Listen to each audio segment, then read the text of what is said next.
Постојано мисли на храна, а колку и да изеде, повторно е гладна. Едноставно нема контрола над овој нагон. 20-годишната има боледува од Прадер-Виле синдром, ретко генетско пореметување, кое меѓу другото придонесува и за намалена интелектуална способност, отажнат говор, проблеми со дишењето и со однесувањето, остеопороза, дијабет. Незината мајка раскажува дека животот им е вистински хорор. Стравот дека незиното дете може секој момент да умре е постојано со неа. Состојбата нема се влошува, а надлежните ги игнорираат. Диагнозата ја доби од прилика на 11 години, 11-12, точно не го знам датумот. Пред тоа се водеше како церебрална парализа на детска клиника и ема е категоризирана како церебрална парализа. Потоа ја доби диагнозата Прадер-Виле синдром, пошто никој не знаеше точно што се случува и што значи точно диагнозата, и пошто државата не знаеше опека како да се справи докторите, јас пишав еден мејл до Светската здравствена организација. Тие ме упатија до Интернационалната организација за Прадер-Виле. Потоа таму пратив мејл. Тие го препратија мејлот во Германија и мене ми рекоа да се обратам во центарот Регенс Вагнер во Германија.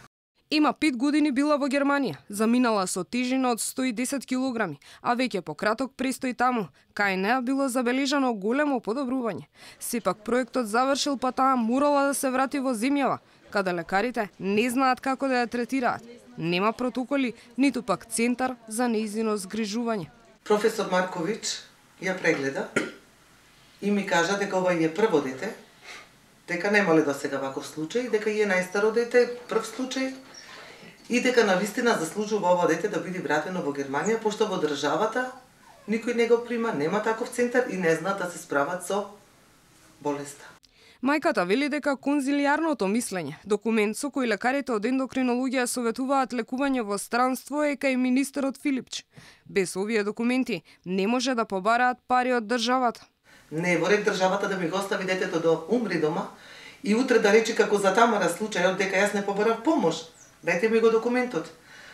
Тај мене ми одговори: ние немаме добиено таков документ. Јас и се јавив на телефон на професор Марковиќ. Вика: не е точно. Нека ти го дадат документот, ние изготвивме консилијарно. Викам: еве, професорката ми вика дека тука ми е документот, дајте ми го, зашто го криете? Според Валентина, во моментот, животот на незиното дете виси на конец, бидејќи веќе има 12 килограми повеќе, а со тоа зголемени се и проблемите со дишењето. Има не единствената во Македонија со вакво генетско пореметување. Со Прадер-Виле синдром диагностицирани се уште тројца. Ни за нив државата нема обезбедено соодветен третман.